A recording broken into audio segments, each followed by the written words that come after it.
The fire was already going when I stepped outside. Flames danced in the fire pit, thick smoke curling into the gray evening sky. And that smell. Burning plastic, scorched paper, it hit me like a wave. I didn't have to look closely. I knew exactly what it was.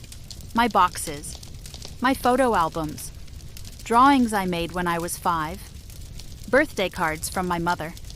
The last picture I ever took with her before she died. Gone. All of it. Burning right in front of me. And there he stood. Patrick. Hands in his pockets like it was just another bonfire night. No guilt, no shame. Just that smug, empty grin he'd worn more and more lately. "What the hell are you doing?" I asked, my voice shaking, though not from fear. He didn't even blink. "Cleaning up," he said. That sentimental crap was taking up half the attic. "Let it go, Nina. You're almost 50 and still clinging to old photos like a little girl." He chuckled then, actually laughed. "Maybe if you grew up a little, you'd be easier to live with." I didn't say a word, not because I was speechless, but because I saw him for who he really was. Not the man I married, not the man I thought I'd build a life with, but a petty, bitter coward who thought this would break me. And maybe a week ago, it would have. But standing there, watching my memories burn, I felt something unexpected. Calm. Cold, clean, focused, calm. I didn't scream, didn't beg. I just looked at him one last time. Then turned around and walked back inside. Not because I was weak, but because I'd just realized something. He hadn't destroyed me. He'd freed me. And he was about to find out what a woman with nothing left to lose is capable of. I didn't sleep that night. Not because I was crying or breaking down. Those days were done. But because everything I thought I knew about my life had shifted in a matter of seconds. And once that shift happens, you don't unsee it. You can't. Patrick came inside around midnight like nothing had happened. He didn't even look at me. Just went to the fridge, grabbed a beer, and walked upstairs. That was the moment I knew. He didn't care. Not about me. Not about the memories he'd torched. Not about the years we'd built together. I was just background noise to him now. Something to be discarded. But if I'm honest, the fire wasn't the beginning. That was just the final blow. The real story started 2 weeks earlier. I had come home early from work. A random half day on a Wednesday. The house was too quiet. At first, I thought he wasn't home. Then I heard laughter. A woman's voice. From upstairs, from our bedroom. I remember every step I took up that staircase. I remember my hand trembling as I reached for the doorknob. And I remember the sound, her giggle, sharp and smug, right before I opened the door. They didn't even have the decency to look surprised. She was younger, maybe 30. Long legs, fake laugh. Patrick just looked at me, sighed, and said, "Nina, don't be so dramatic." Dramatic. He was cheating on me in our bed. And I was dramatic? I stood there in shock, heart pounding, waiting for an apology, an explanation, anything. But instead, he just got up, wrapped a towel around himself, and muttered, "You've been distant for months." What did you expect? What did I expect? Love? Loyalty? Maybe not to be blamed for his betrayal? He followed me downstairs later, trying to justify it all. Said I was cold lately, that I wasn't the same woman anymore. That's what they always say, right?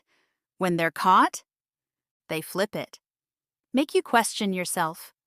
Like somehow you made them cheat. I moved into the guest room that night. Took my pillow, my blanket, and shut the door. He didn't fight me, didn't ask me to stay. He just turned on the TV and cracked open another beer. Over the next few days, I tried to figure out what to do. I didn't tell anyone. Not yet. I needed time to think, to breathe, to stop shaking. But Patrick? He acted like nothing had happened. Still left dirty dishes everywhere, still snored on the couch, still talked to me like I was a roommate he barely tolerated. And then, one night, I came home and found the attic door open.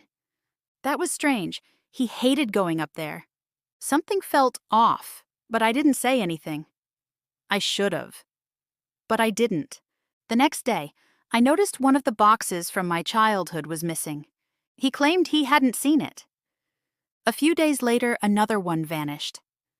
That's when I knew. He wasn't just moving on, he was erasing me, piece by piece, memory by memory.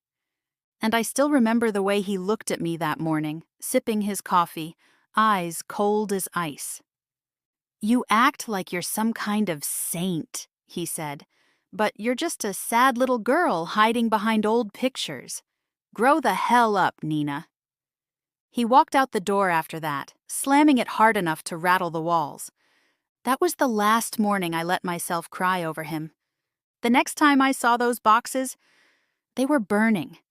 The next morning, the house was silent, not peaceful, hollow, like everything human had been scraped out. I sat at the kitchen table with a cup of coffee I didn't drink, just stared out the window at the scorched patch of lawn where my childhood had turned to ash. He'd left early for work, like always, like nothing ever happened. I could have packed a bag right then and left, but I didn't. Not because I was confused, but because I needed to be sure I'd never come back. I walked through the house slowly, room by room. It was all a lie. The matching curtains we picked out together.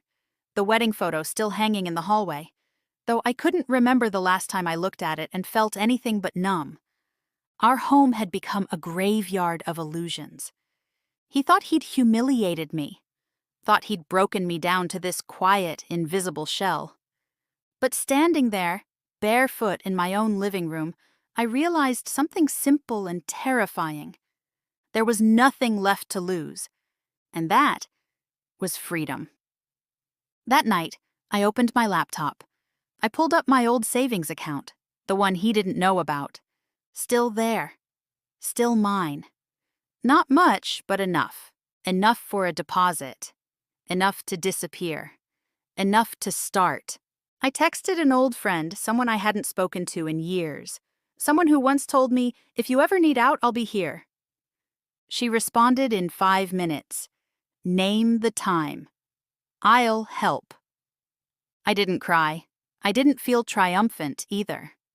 It wasn't some dramatic movie moment. It was quiet, sharp, focused. The version of me he had tried to shrink? She was still in there, and she was waking up. Every little thing he did now felt smaller, pathetic even. His snide remarks, his slamming doors, his silent treatments. I didn't absorb them anymore. I watched them like a spectator. He thought I was still his to push around, still wounded, still stuck. But I had already left him in my mind. I started keeping a small notebook, planning, outlining what I needed, where I'd go. I smiled when I wrote the final note at the bottom of one page. "Do not tell him, just disappear." And I meant it, because from that moment on, everything had changed. I left on a Tuesday morning. He was at work. I waited until he was gone, then loaded what little I had into the back of my friend Sarah's car. 2 suitcases, a few boxes, my laptop, and that little notebook full of plans. That was it. That was all I needed. I left the wedding photo face down on the hallway floor and a single envelope on the kitchen table. No dramatic goodbye. No confrontation. Just one sentence written in black ink. "You burned everything that ever mattered to me. Now watch what I do with nothing." We drove 3 hours to the city. Sarah had an extra room in her apartment. Small but clean. A mattress on the floor, my own key, and silence I finally welcomed. The first night, I slept without fear. The second night, I woke up smiling. Within a week, I applied for a business grant I'd always been too scared to chase. Something in design, my real passion before Patrick, convinced me it was a hobby. I picked up a part-time job at a bookstore and spent the rest of my hours building a website, sketching again, creating. God, I had forgotten what it felt like to want to wake up. I cut my hair, changed my number, bought a new phone and blocked his name from every app, every inbox, every trace. He tried to contact me, of course, first polite, then angry, then panicked. Voicemails filled with fake concern. "We can fix this, Nina," followed by venom when I didn't reply. "You're overreacting. Grow up. You're nothing without me." But I didn't even flinch, because now I was becoming someone without him. I started posting anonymously online, telling pieces of my story. Not names, not details, just truths. And people listened. Women messaged me, shared their own stories. They thanked me. They said I gave them courage.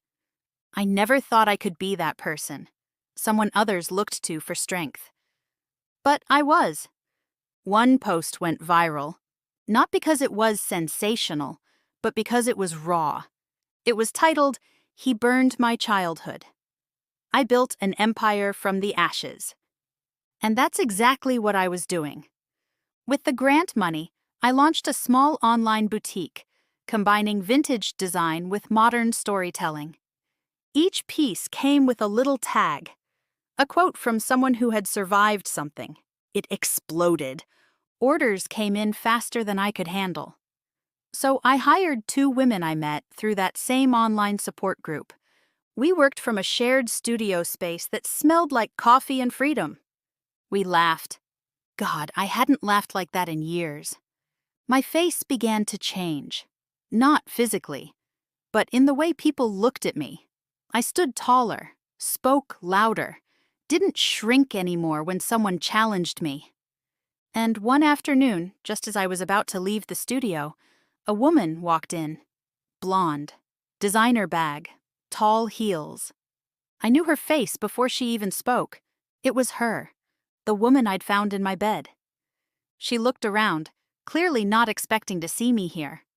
"Oh, hi. I didn't realize," she started, clearly flustered. I smiled, calm. "You looking for someone?" I asked. She fumbled with her bag, made up some excuse about a friend recommending our store. I watched her, awkward, nervous, out of place. She had no idea who I had become. When she left, I laughed.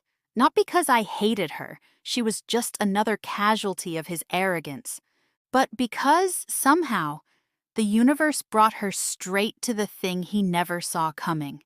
Me, thriving. I was just getting started. If you've ever been underestimated, if someone's ever tried to silence you, shrink you, erase who you are, you know how this feels.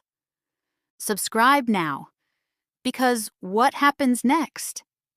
You're not ready for it. It was almost a year to the day when I saw him again. By then, the boutique had grown beyond anything I'd imagined.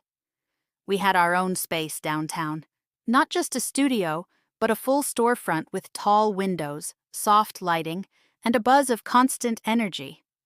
Customers came in daily, not just to shop, but to talk, to connect, to share stories.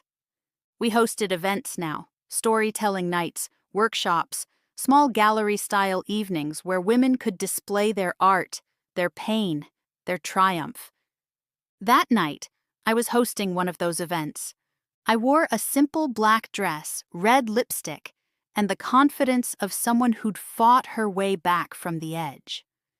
I stood by the entrance, greeting guests, shaking hands, laughing at inside jokes with people who truly saw me. That's when I saw him. Patrick.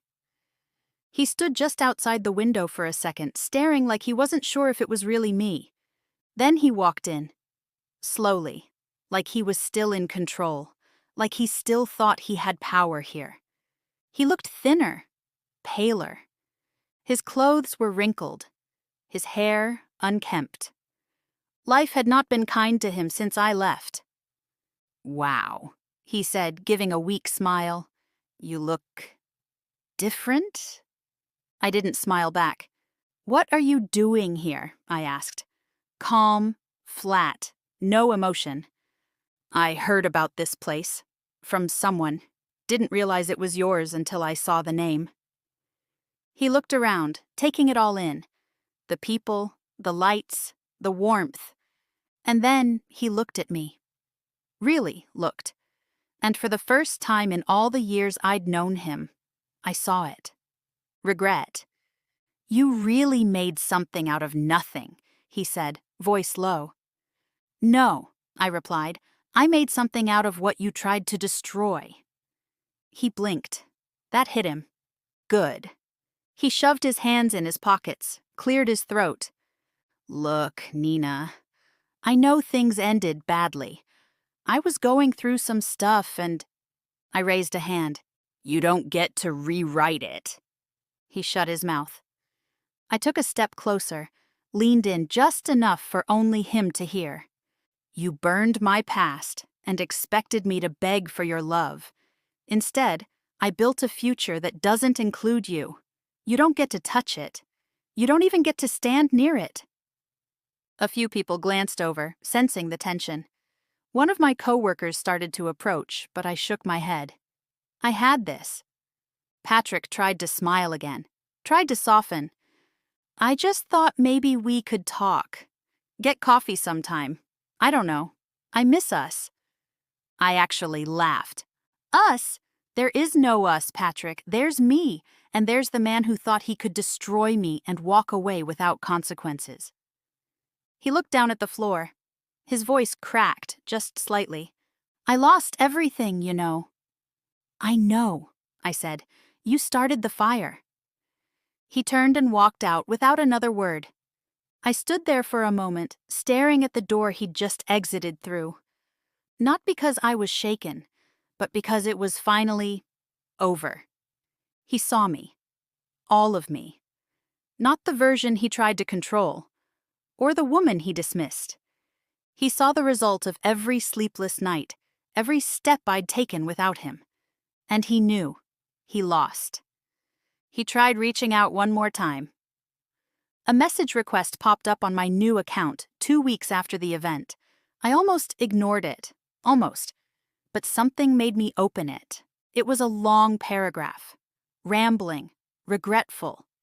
He talked about missing me, about how things had gotten hard after I left, how he wasn't sleeping, how the business he bragged about had gone under, how the woman he cheated with wasn't who he thought she was. And then, the line that made me laugh out loud in my apartment. "I think about you a lot. You were the only real thing in my life." I didn't respond. Not with words, not with emojis, not with a single click.